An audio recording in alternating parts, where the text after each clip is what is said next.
So wonderful to see many of you. This is our most popular, most signed up, most attended Edurio Book Club session to date. And it's really no surprise as we are joined today by I dare say, a global education leadership legend, Michael Fullan. Michael, welcome and thank you so much for joining us today. Thank you. Glad to see so many people coming out. Excellent. Michael is joining from Toronto, so early morning for him there. We will be speaking about the new meaning of education change, which is the 6th edition. And the way we're going to do that, I'm going to facilitate the overall discussion. So I have quite a long list of questions to Michael that we'll try to miraculously squeeze into an hour-long discussion. But I would also encourage everybody participating to share questions that you have. You are welcome to use the chat tool.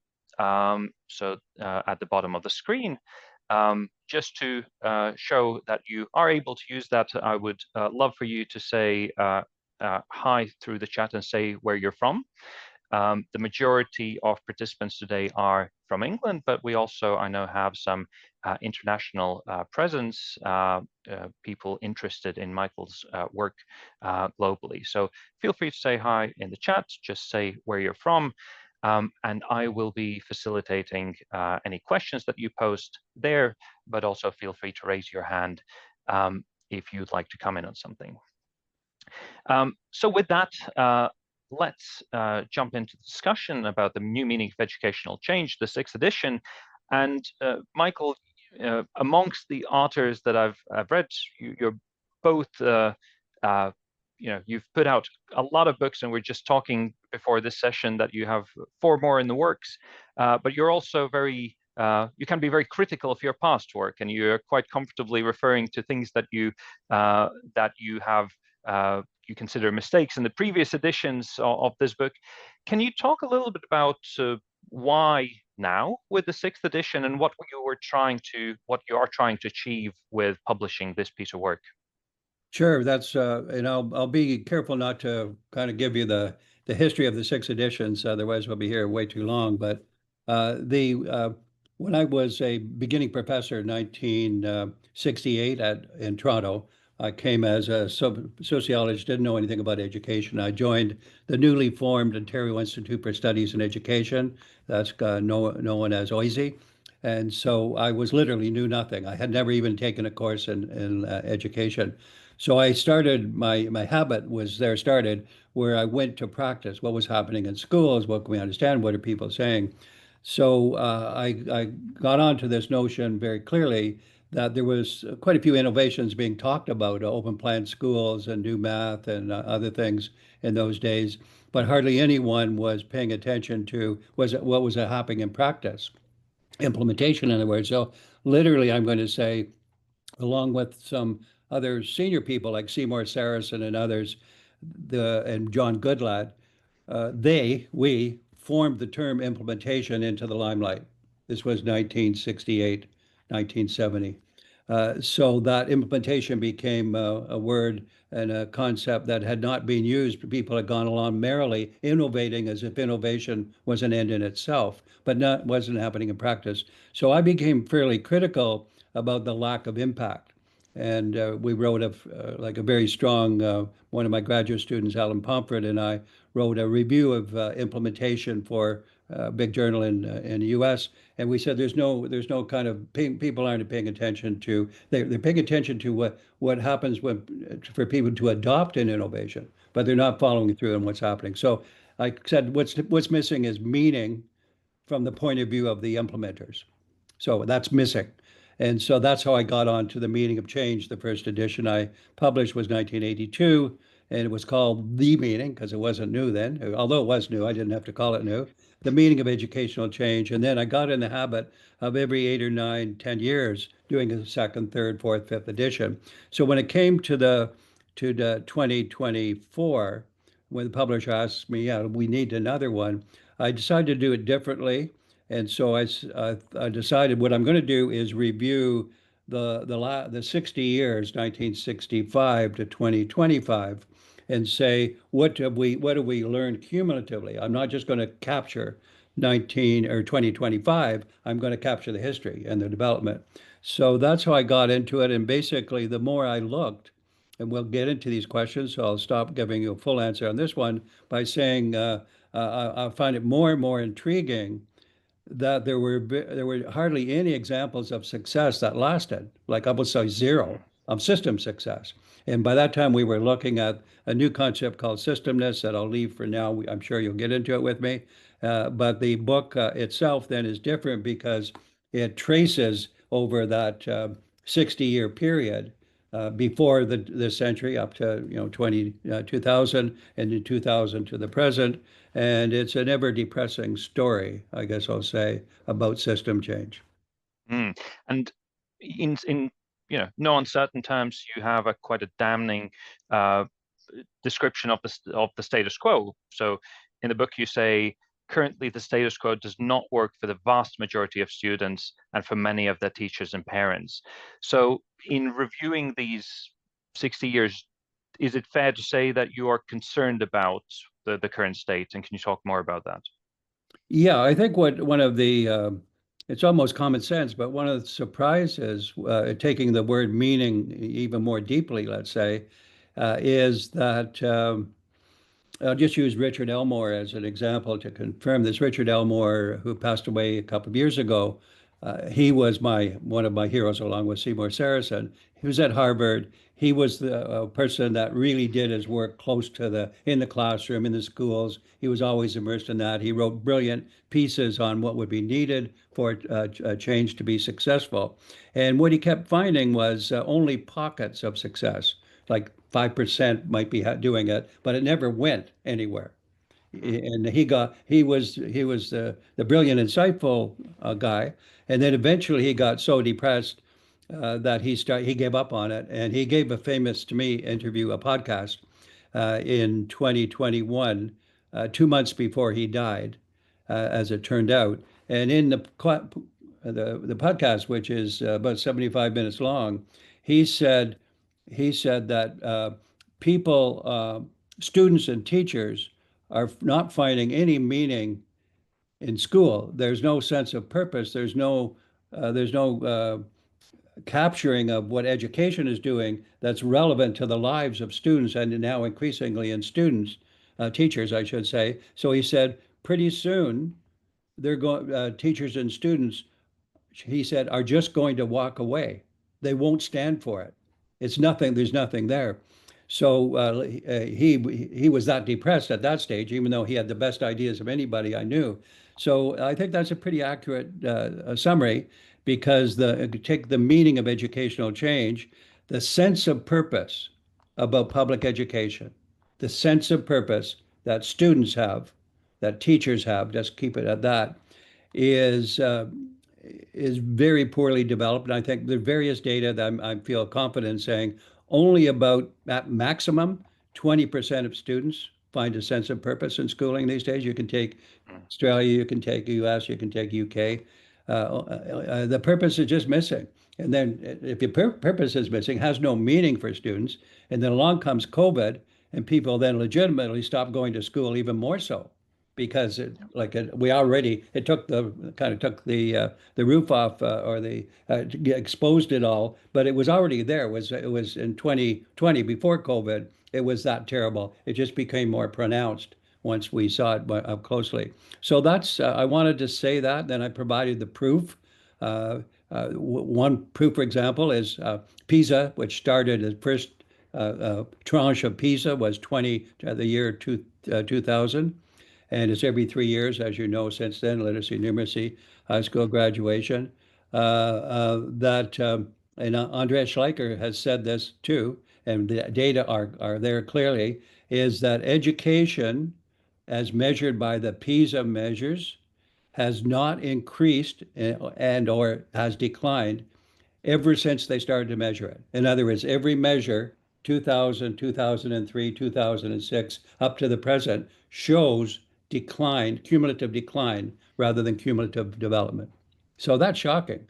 Like PISA never there's lots of issues around PISA that are problematic in its own right, and there's some promise because they keep innovating. But the fact that I just use it as an indicator that here we were beavering away, as we would say in Canada, beavering away at like system change, and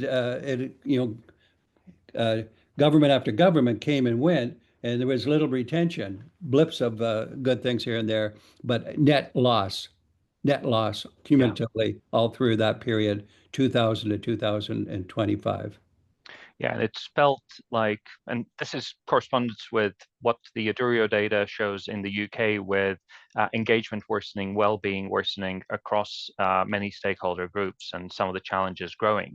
Now, um, some of that can be explained by the societal factors. It's felt like we've been living in a perma-crisis of, whether that's pandemic or global conflict and various political movements. How, I guess, thinking about the 60 decades of reforms that haven't had the impact that we hoped, um, why? So why are reforms failing as implemented by smart central leaders, capable leaders with all the help in the world? Yeah, it's what's in the book, and the book is actually the New Meaning of Change #6 is not long. It's kind of concise in a good way, but the why of it is the first, let's say, the first 15 years of the century, people were, in fact, trying to, including me, trying to get it right. How do we get this system change right? Literacy, numeracy. People were liking some of the things that we did. So when I was quite associated with Michael Barber, so at the beginning, well, they were the first country, I would say, that England with Tony Blair and Michael Barber, education, mobilizing and all this right. And we did an appraisal of that said a lot of things are right here, capacity building, investing in it, and a lot of things were wrong, like punitive assessment and narrow ways of dealing with it. So we did that, and then we went, as it turned out, to do our own version in Ontario. And you probably know in Canada, there is the 10 provinces and territories are all independent when it comes to education. There's no federal body of education.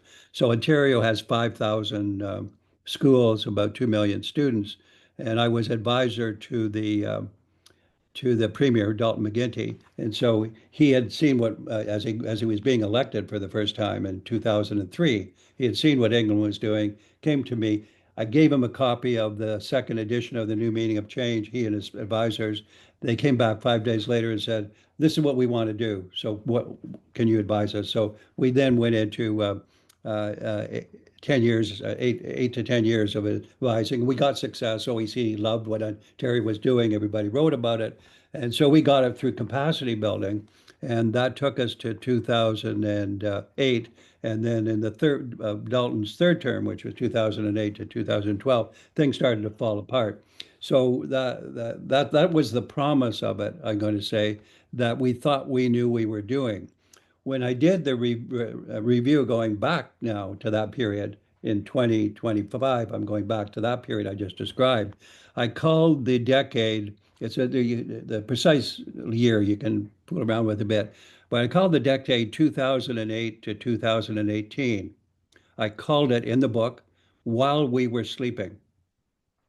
So people were merrily along trying to get the PISA scores right, trying to get literacy and numeracy right, including us.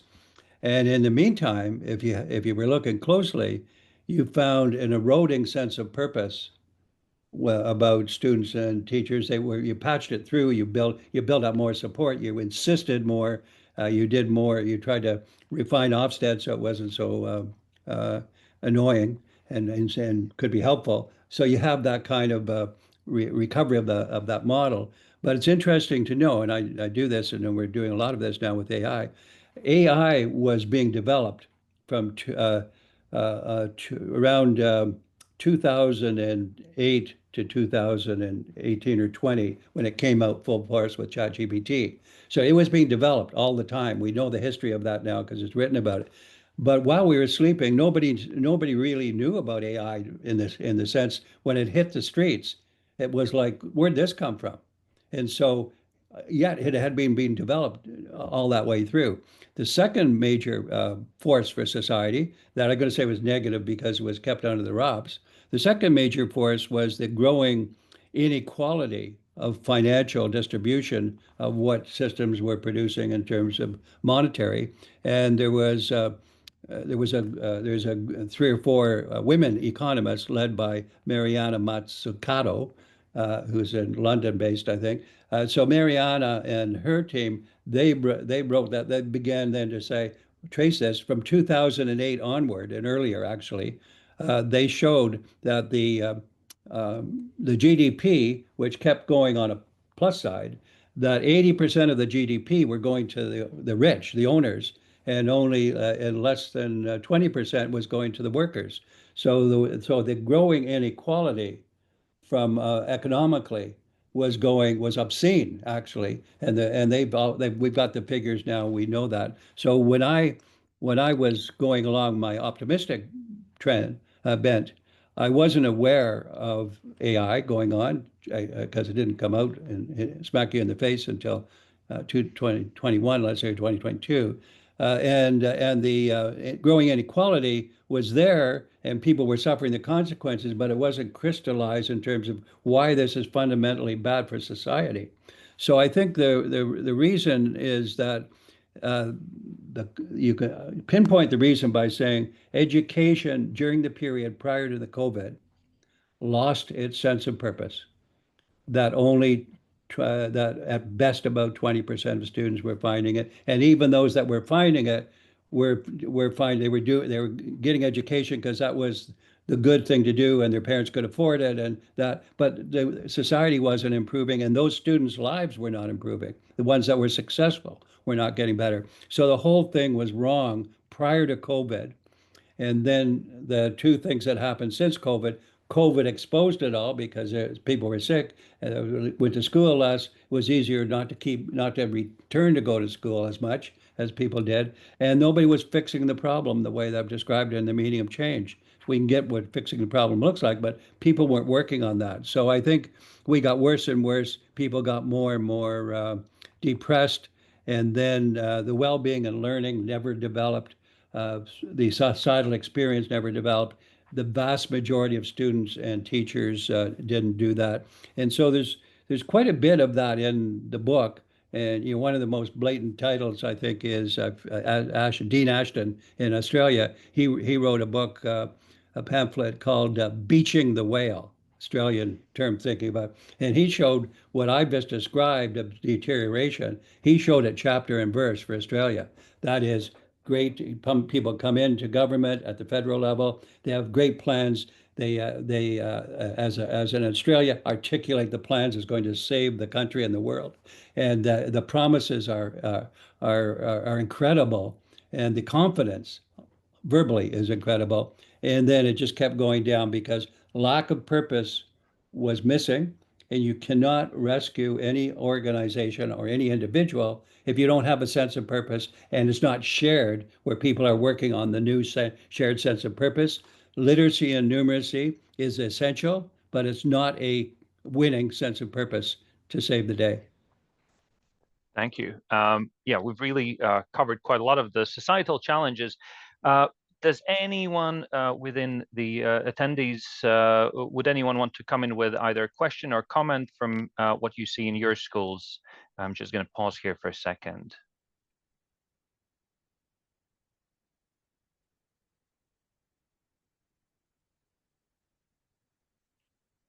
All right, let's then head into the solution space. And if you do have stories from your world within the schools that you lead, please do share them, contribute them via the chat. And so, yeah, you talk about this model of systemness, and you talk about the three levels of the bottom, the middle, and the top, or the central. Can you talk about, yeah, how that framework operates and what you expect each role to be? Because you're proposing quite a quite a rethinking of who deals with change, who leads on the change, really. Yeah. Yeah, it's I think here's the skinny, as we would say in Canada. The skinny about system change is that I want to start with the new concept I use, which is called systemness. It's a bit awkward, but it captures it. System change historically has been thought about as systemic. Peter Senge, who we still work with, is a great guy, also agrees with us on the point I'm going to make. But systemic kind of has the connotation that the system is important and systemic change is important, and therefore we should study systemic change, but it comes across as something, if I'm a teacher, I'm saying, oh, yeah, those guys at MIT, yeah, they should study systemic change and tell us what it's about. But I don't feel attracted to the concept of systemic change. Yeah, I can worry about it, but that. So we started to use because we've always worked with practitioners and got increasingly interested in the whole system changing, whether it's like a province or a state or a district. There's been, but it wasn't individual schools.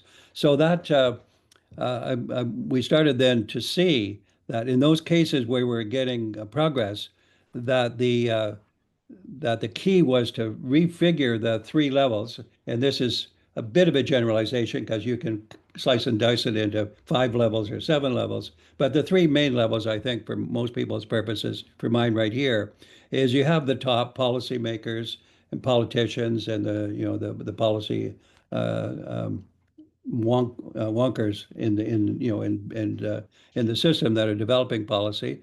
And so you have the top. The middle is crowded. So you have districts and other kind of agencies and academies in your case now. So the middle is populated that way. And then the bottom is the professor community and the schools, individual schools with their communities. So we were, I think I proved definitively in the book, The New Meaning, that there's a bias, and I can understand why, that when it comes to the need for big change, that probably it's top down that is more noticeable because all through the 6 decades I showed where big concerns came and then they went, they came, they went. No Child Behind was 2000 in the U.S. And so you get these spurts of government. The Blair government gets in, and they say education, education, education, and so you get this appearance of progress because it is looking at the system, and uh, and it looks like it's okay. They're paying attention. They're investing in capacity building, and so you get this big movement of that. And then when I look closely, I found time and again that this never, most of it never got off the ground. Most of it was fluff. But those where it got off the ground, like in with Tony Blair and Michael Barber, it made some progress. You got measurable results for the first 5 or 7 years. But eventually, in the best cases, even, individual governments run out of time. Maybe they get reelected once, so it's 8 years, or maybe a little bit more, 10 years at the maximum. But they come and they go. And so the summary of this is one, governments come and go. Two, those that do come and go, most of them are not very good anyways, but some of them are good, except they don't last. And so you only get the advantage for the 8 years, if that, and then even then there's problems people will find with that. So, and the top never learns from its mistakes because they're different people each time, each 8 or 10 years, and trends in that. So what you get then is top-down change where the top A doesn't last and B doesn't learn because it's replaced by another group that has to start over or wherever they start. So I basically said we can't depend on the top, and it's not even a criticism in some ways. It's just a bad habit. And so we've said I've tried to prove that the evidence is in the book. It's really strong. In case of England, Sam Friedman did the book Failed State. You probably will know that. It shows how inevitably the state cannot do the things that it says it wants to do in education. So that caused me not to be critical of the top as an end in itself, but to say that the top can't do it because there's too much turnover and there's never cumulative learning. So how can it possibly ever work? It can't. So what's the alternative? And then we had been from the top investing in the middle and the bottom. The middle are the districts I guess the academies would be another example of the middle. And in our case, they're the 72 districts in Ontario. So we began to look at the middle. Andy Hargraves, who I worked with quite a bit for a while, he said, "Oh, the middle is crucial here." Toby Greeny, that it was you would all know well. I was talking to him 2 days ago, and they did a lot of sorting of the middle, and they began people to say, well, the middle could be a big help, and it was a big help for a while, but it still wasn't carrying the day because the middle was, to be, in a sense, at the mercy of the top, and it didn't last, and it's too complex, etc. So we had always committed to the meaning of change, which means what does it mean for students and teachers and communities? What does change mean from their point of view? So we started then, I guess about 5 years ago, and then I formulated it. It's a little bit before the new meaning, number 6, but it's in there, basically saying, well, the solution is build the bottom, which are local districts, sorry, local schools, but not districts, build the bottom, strengthen the middle, maybe districts, maybe academies, and intrigue the top. I was deliberately playful about intrigue the top. I was saying, the top doesn't really get it. They're not really all interested. But if we kind of ignore them and beaver away at these better solutions with larger and larger concepts of embracing of this, not individual schools, but combinations of schools, then we can possibly see some development. And to stay a little bit on the concrete level, I now feel in California that we have convinced, what and I will say all this as because we're with the UK here. I did a session, I think 6 months ago, in Scotland with the local directors. There's 32 of them or however many, and I gave the same part. Yeah, you keep getting more and more episodic things from the center, but they never stick very enough. And some of the good ideas, etc. What you need to do is have at the school and the network level, the district level, better capacity development, lateral learning within districts and across districts,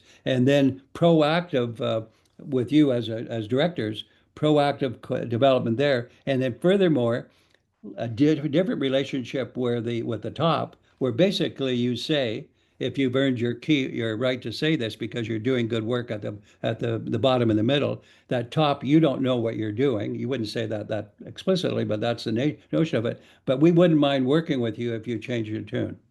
And so Mm. that's kind of my playful way of doing it. And in California now, this last month, we now have the top, which is the State Department. I know 40, how many millions of people in California? Probably 40 or so million. Big enough. We've got many districts. So the top is the governor, the state superintendent who's elected, and the state board who's chaired by Linda Darling Hammond, well known to most of us. So now we are, with our districts that we're working with, we're saying, okay, let's go to this next phase and let's do it differently and let's have all 3 levels involved. But the influence is upward rather than downward. It's both ways, but it's really more upward than downward. So we now have documented what upward looks like and should look like. We still have this, and I'm admittedly playful, saying top, don't bother us too much. Just kind of help us, but really, really, let's document what this looks like on the ground. It's now kind of in a total mess because of the fallout with after COVID and with Donald Trump. Now we can talk about that. What does this framework mean for that kind of situation? But I'm pretty much convinced now that we have to stimulate the bottom and the middle to want to bring about system change. Stimulate Thank and you. help the bottom and middle to have that as their goal, and then to have good partners even upward from that if they're ready to play their part. Yeah, I remember a conversation with a multi-academy trust leader. This was about 6 months into COVID, and asked what's the thing that's changed for them. And he said, well, the big thing is we've stopped waiting for the government to tell us what to do, because we know we just need to do the right thing for the students, and the government will follow in 2 weeks issuing the Yeah, same thing. yeah. And And it's been interesting in England that the system has gone through a lot of change, in particular the middle and the bottom layer. So currently, over half of schools are in multi-academy trusts. A lot of them were previously local authority affiliated, and over half the pupils of the system. And the trusts are not, there's not an increase in the number of trusts, but they're getting bigger. And there's also a massive variety in how trusts work with their schools in terms of centralization of curriculum, finance processes. Some say, anything to do with pupils and parents is down for the schools to worry about. Anything with staff is with us. I guess the question is, this feels like a system that is evolving in England. Based on your experience globally, do you see the ideal collaboration between the bottom and the middle layer? Yes and no. That is, I think the intuition will take us there, but I'm going to say it this way that if you try to fix the middle, in England, we're talking about now, because we know it's, some trusts have gone on very well in that, but there's not a lot of kind of cumulative learning across them in that. If you're fixing the middle, you're fixing the system. If you fix the bottom, you're fixing systemness. So the bottom is every school and every community. And therefore, what I want to do now is build the bottom, which are schools, so that individual schools and combinations of schools get a sense of, I am working on systemness. I'm not going to save the whole country, but we're going to have a bigger viewpoint from ourselves than we had before. And I did, for example, I have a book called the Principle, and I did a new edition 2023 called Principle 2.0 that Josie Bass publishes. And in it, I had a number of examples of school principals. And what became clear to me was that the role of the principal, and this actually, some of the rebel principals in England have done this, but I want to do it in a better system way, that the role of the principal is not to serve the hierarchy, but to build the local system. The local system, I'm only saying, is the school, its community, and all of it, especially the principal, the teachers, the students, obviously, the parents, but the community. And then to build the system not as an island, but as part and parcel of newly developing the country. So we are now in California, because it's the most advanced, we are having school districts like Anaheim Unified High School District is a cumbersome name, but it has 26,000 students, 20 schools, and goes from year 7 to year 12, so 12 to 18s. They're doing this. We're doing this hand in hand with them. They are building it outward in their whole district, and we can get into, there's one innovation I want to emphasize before we finish that's just phenomenal. And they're building that up, but they're also saying, how do we cooperate laterally with adjacent districts? How do we intrigue the top so we're coordinating sideways and upwards?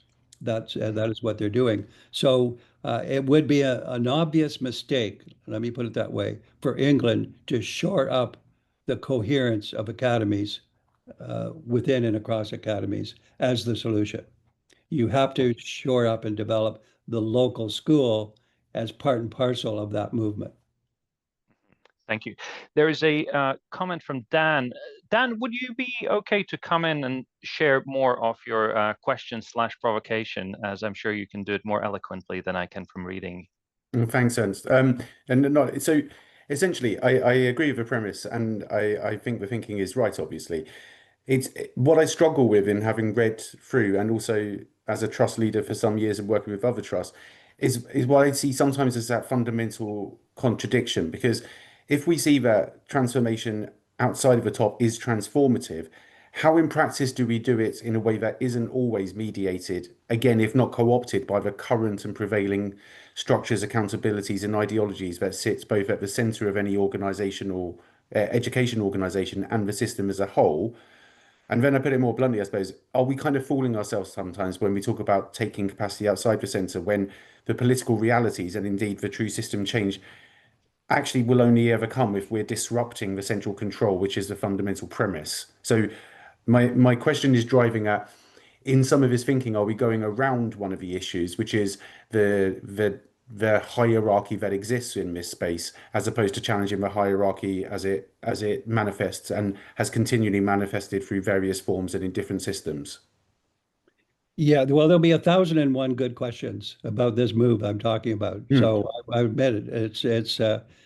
And nothing should be taken for granted, and those questions should be raised such as the one you have, because one of my favorite concepts that I use, I wrote a book about it because it's called nuance. mm, What's the When you think about something and being attractive, it's not just on the surface of, oh yeah, we better do this. There's a lot of nuances beneath with the concept, and those nuances have to be understood, and they have to be increasingly understood by students and teachers. What are yeah. the nuances of learning, and why am I learning? The sense of purpose, all of that.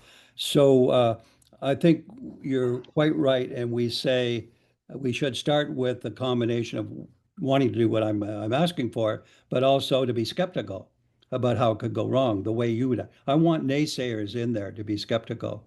Hmm. That is, I don't want the consensus to jump around and say, let's all do this, and then figure out how to deal with the resistors. I want the resistors to be part and parcel of the movement, and to have those resistors be a part of this. So to be a little even more practical, I think this is not, fundamental to our new solution is really focusing on the purpose of education. And the Yeah. purpose of education is not to do better on literacy and numeracy. It includes that. But the real purpose of education is to the way we put it is to produce and generate students who are better in society and better for society. And we have our 6 C's, or Anaheim has collapsed it into 5 C's because they took character and compassion. But some of those C's that are driving this, the C's, critical thinking, for example.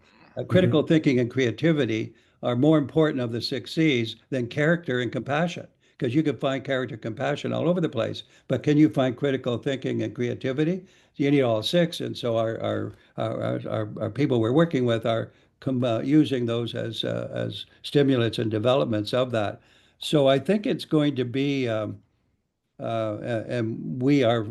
we've just been part of giving the government in California giving a grant to school districts to do what I've just described, to be critical developers of a very new way of putting it, and that the sense of purpose in there is very strong, and that we're able to. I want to give you a more dramatic example of where this might go. One of the groups we work with is, well, we have a neuroscientist on our team. Her name is Dr. Jean Clinton. And one of the groups in California at Rossier University has a group led by a long name, Mary Helen Immordino Yang. So Mary Helen Immordino Yang. She's been focusing as a neuroscientist on sense of purpose.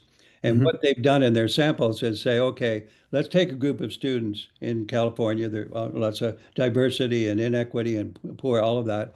And let's have, in the sense of, ask them what their sense of purpose is. They happen to be in grade 9 or 10 or whatever, and then pull out that sense of purpose. And they actually do it with the technology of neuroscientists. So they're able to measure the brain stimulation around sense of purpose. Then the learning experiences that are provided by, in this case, Anaheim, are around sense of purpose. What is your sense of purpose now? What could it be? Should it be? And how can we help you with our development? And we have it now out in a book form. It'll come out in January. The book that Barnett Berry is the first author. So this is the full development of a system. Literally, I'm going to say it this way because I know it, and I don't usually make bold statements unless I know the evidence, that we have evidence that a student who has little sense of purpose, has a lot of problems, over the period of 2 years can change from a bad or no sense of purpose to an uplifting sense of purpose, and it affects their brain development. That Hmm. is to say, if you take the brain development early years, we know about up to age, let's say 4 or 5, and now the second brain development is age. It's a bit fuzzy the boundaries, but age 10 onward, the second spurt. And there, people are taking schooling which is exactly the wrong kind of pedagogy for someone who has a brain spurt and they're 13 or 14 or 15 years old and they're in a complicated society. And I'm going to say that where we're heading, where this group is heading, we are going to be able to change people's sense of purpose, students, about why are they doing what they're doing and where are they going and why are they doing it. So there's a whole new unknown kind of complications of this. But finally, I want to say, I'm sure this is not finally because I'm talking a lot, but I want to say that might be precisely the right time to do what I'm talking about because it's in such a mess that when things are disruptive, the cracks of getting in and being able to do something different are a lot more accessible. So this is another reason why you'll ignore the top. You do what you want to do, but you do these new positive things, not just the complaining of what's wrong, but producing what's right. So producing what's right is the theme. The idea that there's room for getting into the system now because there's cracks in the system. How do you leverage it so it's larger? That is not just one school and here and there, not just one academy, but build the size from the bottom and the middle. And then let's see what we can do with the top. We know in England now that the top, running the government is a mess. I don't say that like it's not a secret, and it's a mess a lot of places. So why not have those people that have been frustrated and the good educators for a long time, why not have them think of themselves as going into the messy system and carving something bigger and better out of it by co-opting as partners the students and teachers and local parents and communities, but make it a system change.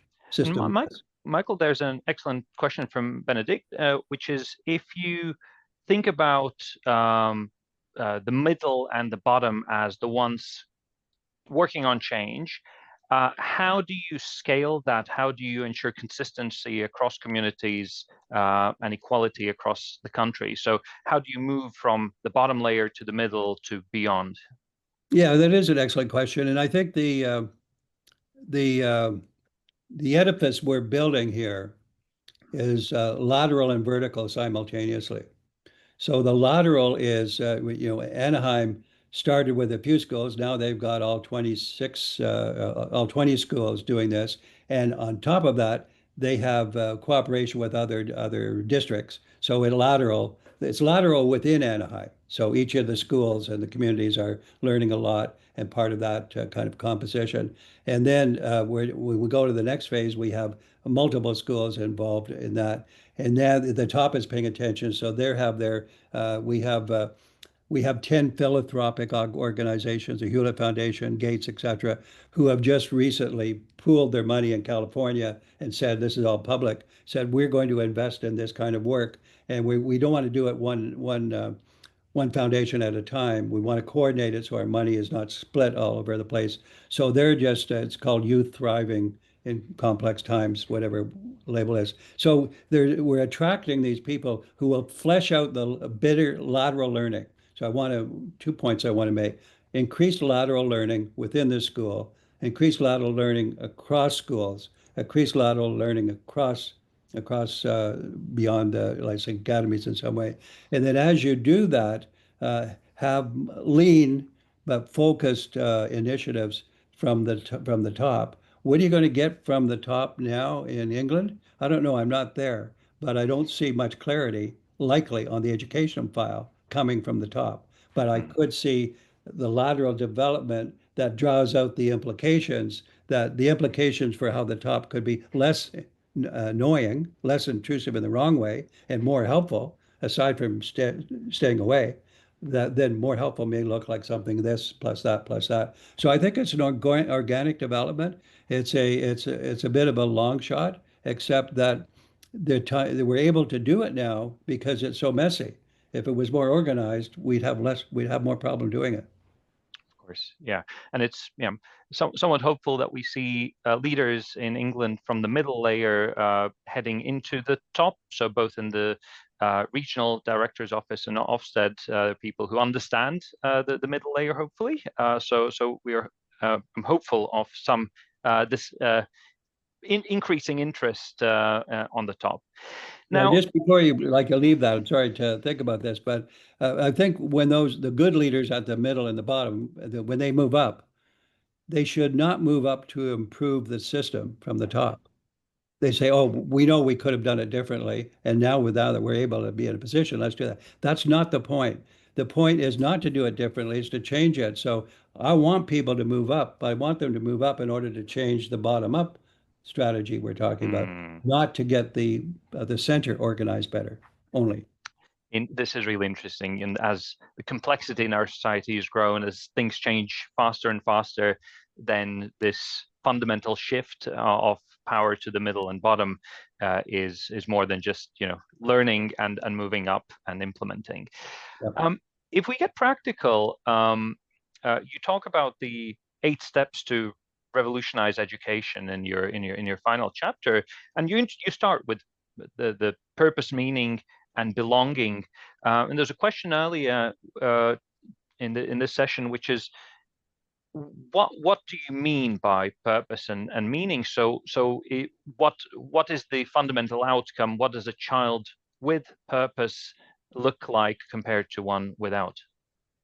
Yeah, I think, well, the sense of purpose, some people call it the North Star, whatever you want to talk about. The sense of purpose is to develop students who are good for society and good in society. Basically, that is like, where am I going as a student? What's the world like? What do I need to do? So we've organized it around, I'm going to say, 2 bins. One bin is to make sure we know what we're talking about when we talk about the 5 or 6 core competencies. So the core competencies are, the 6 C's. Those are measurable. We measure them. In Australia, Sandra Milligan at the University of Melbourne has just spent 5 years measuring the 5 or 6 C's. So we know how to measure the 6 C's, and they are uplifting, and students and teachers find their purpose via one or more of those. And they always include literacy and numeracy because it's part of the set of things you need to know. So that's going on, that. And then the second revolution that has to accompany this, and this is going to be harder, is what we go by normally, new pedagogies. That is how teaching is developing and how pedagogy is developing. And this is the biggest and the greatest missing piece here we are finding is about improved pedagogy. So you can have the purpose, the 6 C's, but you can teach them in a terrible way.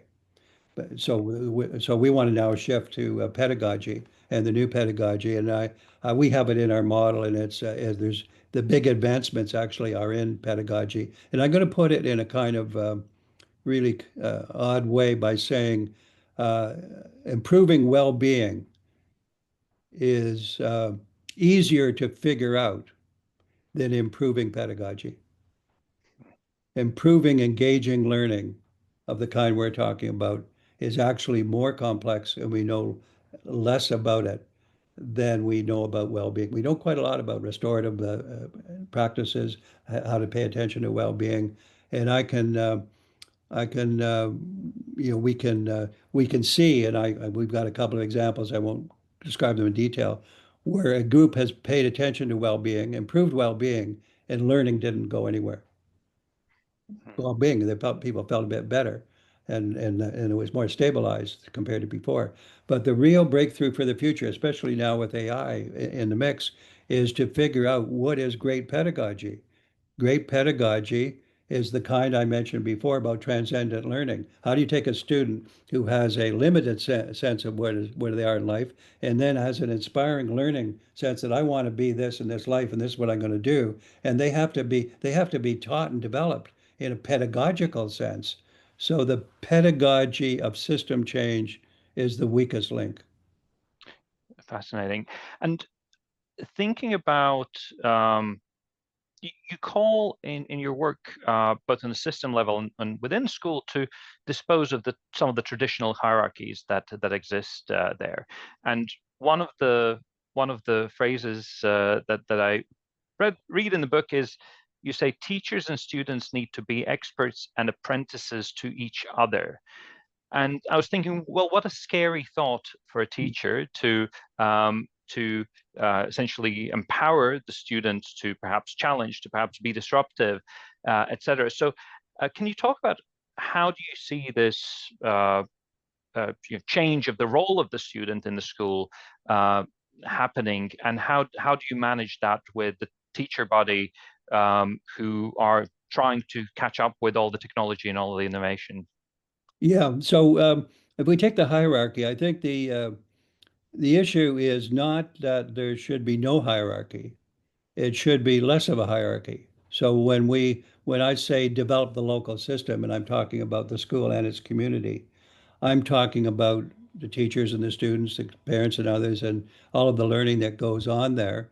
And I'm saying in the in the cumulative evidence that the more the hierarchy tries to fix the school, the worse it gets, the worse the whole thing gets. So don't eliminate the hierarchy, reduce the hierarchical nature of it.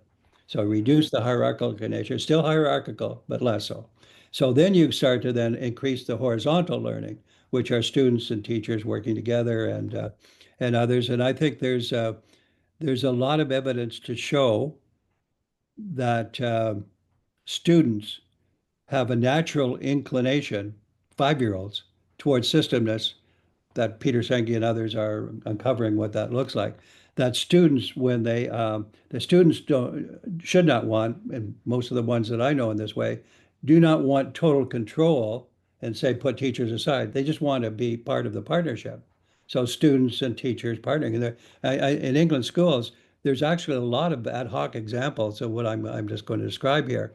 It's to build up the role of the students and teachers together to co-determine implementation and to give them, therefore, time to do that and capacity to do that and to have it transparent. So there's a lot of, for us in the culture of accountability, there's a lot of things of accountability as long as you have transparency. If you don't have transparency, you can't get at it. So we want the transparency. So these systems that we describe in our books now, they have great involvement, and not enough yet, but more and more yet of students and teachers in determining this.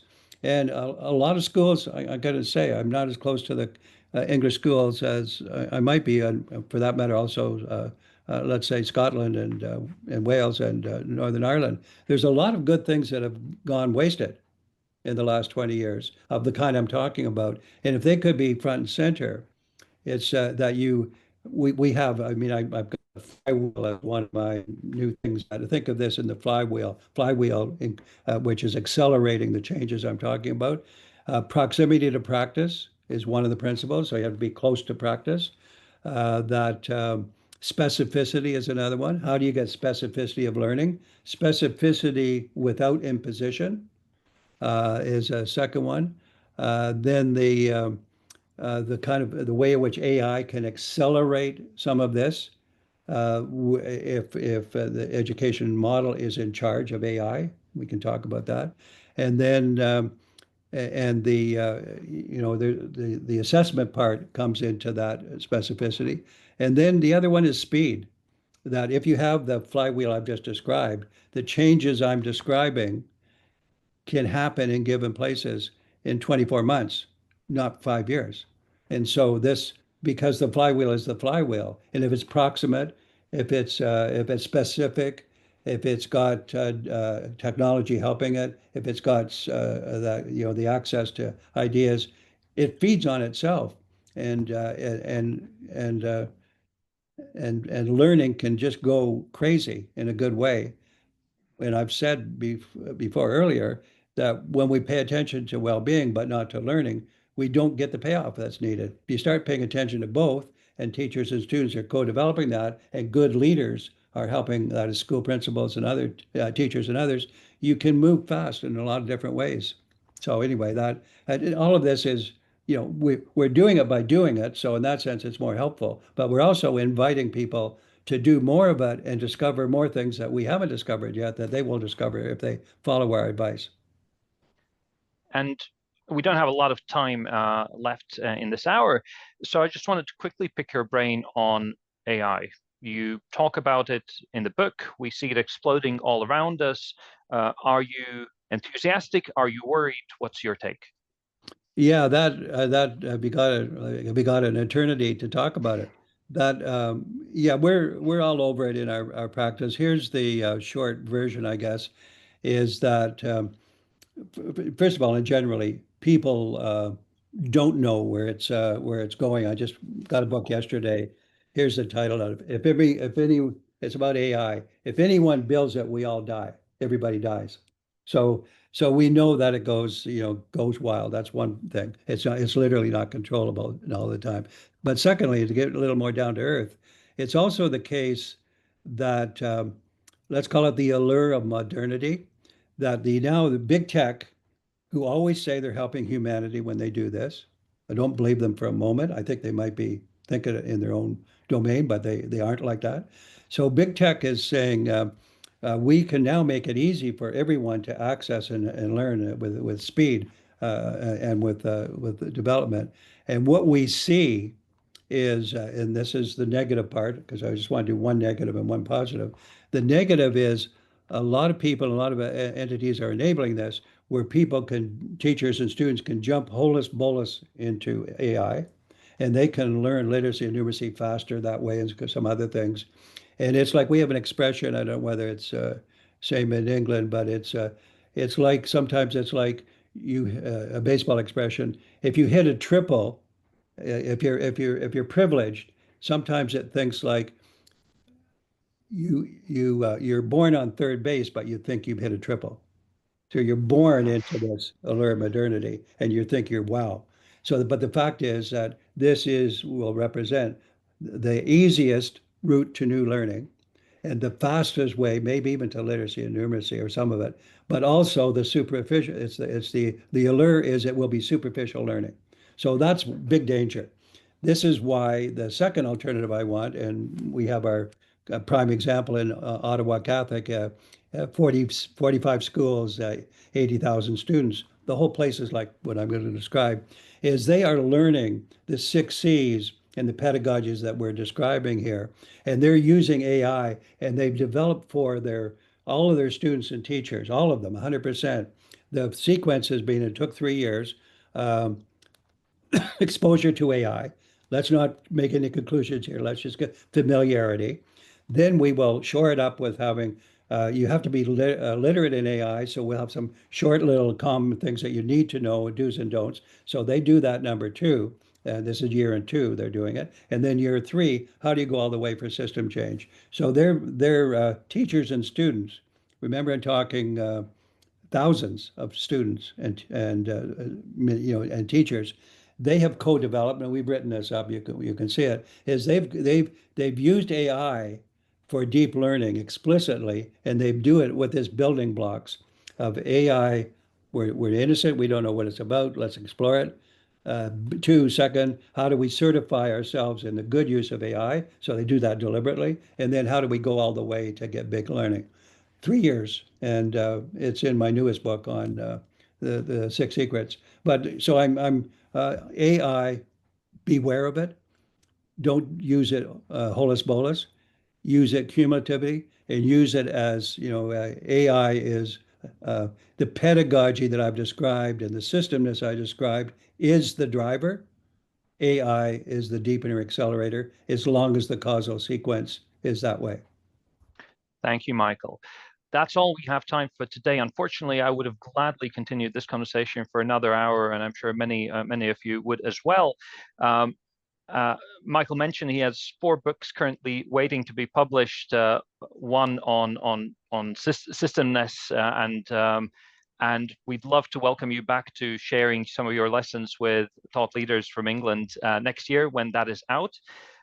Meanwhile, for everybody here, feel free to join us in about 2 months' time. The next session of the book club is going to be on leading the listening organization, which is not focused on education, but focused on lessons from the workplace on how to listen to your staff.